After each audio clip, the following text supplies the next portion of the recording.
Negative equity. I get asked a lot, can you get rid of it?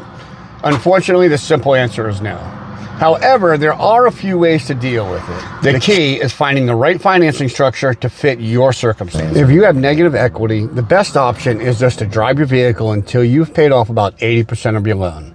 However, if you absolutely have to get out of your car for one reason or another, I'm going to give you some advantages and disadvantages to purchasing and leasing with negative equity. There are a couple of advantages of purchasing versus leasing with negative equity.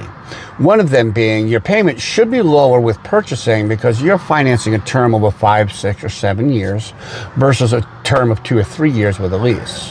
One of the other advantages, if you don't have the strongest credit, you're going to have a better opportunity of getting a bank approval at a better rate for a purchase than you are with a lease. There are a few disadvantages of purchasing with negative equity. One of them being you're going to have the interest of the new car you're purchasing compounded with the negative equity from the vehicle you're trading in. If you don't keep this car for several years, you're going to risk rolling over negative equity into every car that you trade in. Additionally, you're going to pay a higher cost of interest over a 7-year term than you would on a 2 or 3 year term.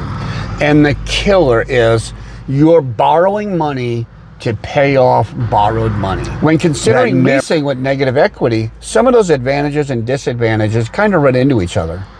You're going to have a higher payment than you will with a purchase. However, that's only going to be for 2 or 3 years, and then you turn the car in and you are free and clear. Leasing with negative equity, there are some disadvantages. Some of those are, as we've already discussed, you are going to have higher payments, but it's on a much shorter term.